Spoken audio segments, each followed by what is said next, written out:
Hi, I'm Ruth Shapira, and I'm glad you're here. If this is your first time listening, welcome. This is a podcast by Inner Judaism where I take a spiritual look at our lives. At this time of year, as we approach the high holidays of Rosh Hashanah and Yom Kippur, we're in a time of introspection.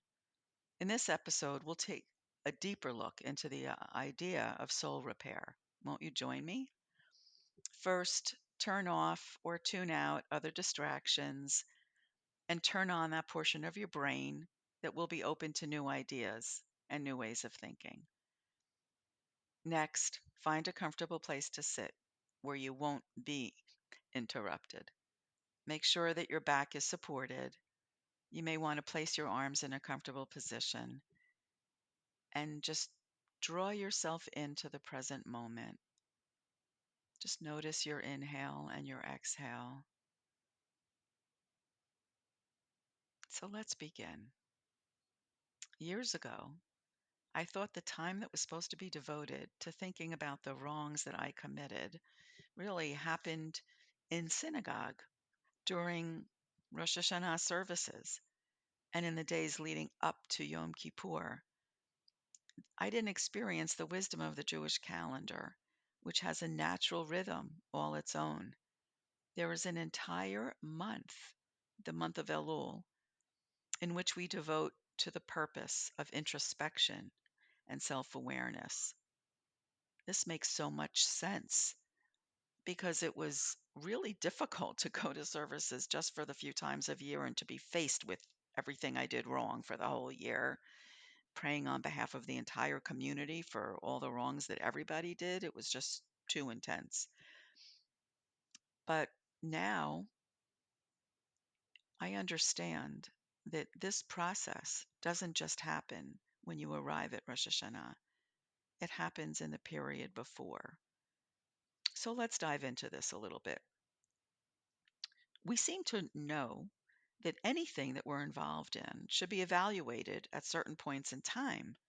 Memberships that we have or programs that we participate in regularly, we take stock. We say, well, was this a good experience or not? Was this worth it or not? Our investments need periodic review. And can you imagine, let's say, if you owned a business enterprise and you were going along day after day, week after week, year after year without stopping to check in, to see how things are going, to ask yourself questions. Is this an effective? Is this not effective? What do I need to change? What needs to be tweaked, adapted? Yet, we often conduct our lives in that way. We go on day after day, perhaps not being satisfied with some things. Maybe we're happy about other things, but not really committing to a path of change. We take it day by day. Judaism says something different. The process of introspection actually occurs weekly. That's partially how we are to spend our time entering Shabbat, with a review of the past week. The Hebrew month of Elul begs us to do the same for an entire month. It's doing something for ourselves to put ourselves in a better position for the coming year. But to engage in this process every day, we need to look back at the entire year. And being in this month reminds us to take stock of who we are in this way. So maybe now I've convinced you that we need to do this. How do we possibly go about it? You might have heard the words tikkun olam, whose meaning is repairing the world or repair of the world. And people might engage in this in various ways, which are really good things to do. But imagine if people also underwent a repair of themselves, what we call in the spiritual language a tikkun midot, a repair of their traits to make themselves a better person. Seeking the truth about our lives and working on repairing it just might be the most powerful activity that we could engage in. facing the gaps we feel and recognizing where we need to grow, asking ourselves tough questions, and asking others close to us those tough questions and how we might do better, how we might be better. This is very difficult.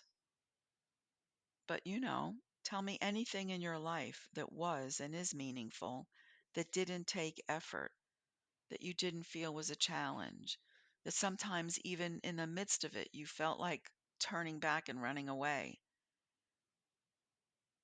But doing this kind of work really is very fulfilling because you're paying attention to yourself and to your inner being and actually working on making yourself a happier person. You could begin this process by answering some very big questions for yourself.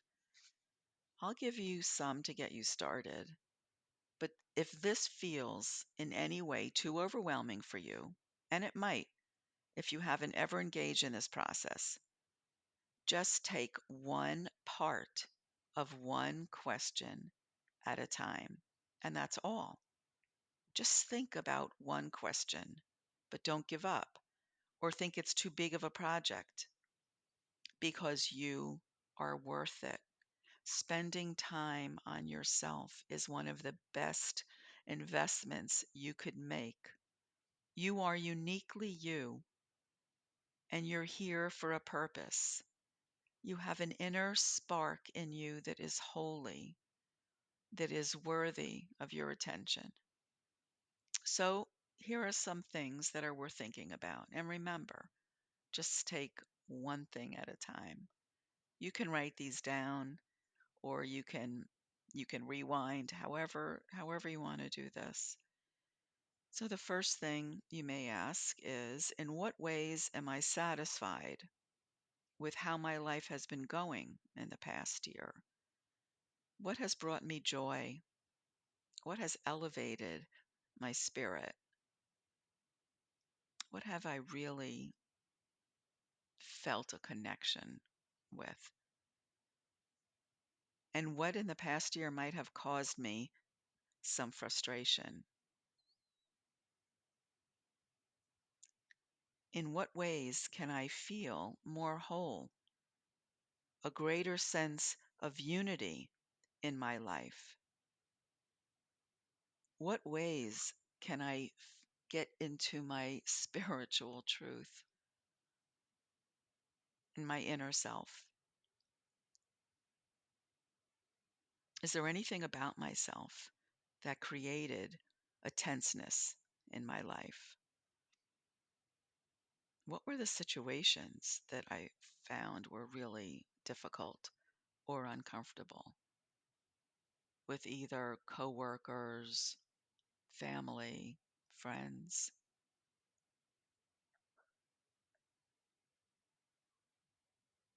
Is there anything about myself that helped to create the situations in my life that needs work and needs repair? Do I feel that I'm fulfilling my greater purpose in life? What do I feel I'm here for? What difference do I want to make in this world? How am I working towards that? Am I even recognizing it or dealing with it? As I said, these are really deep questions, and I could be asking you a lot more, but my purpose is not to overwhelm. My purpose is to just get you thinking in a different way.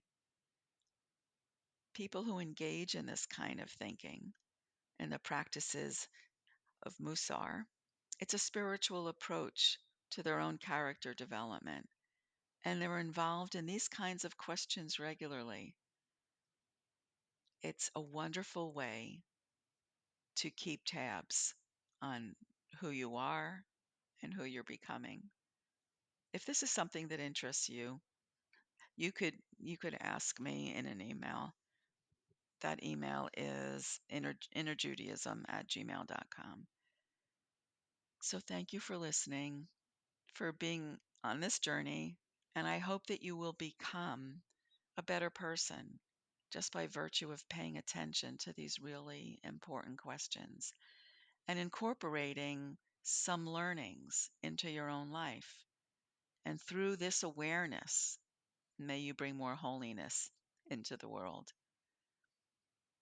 Wishing you a glorious day and the ability to make this day better than yesterday.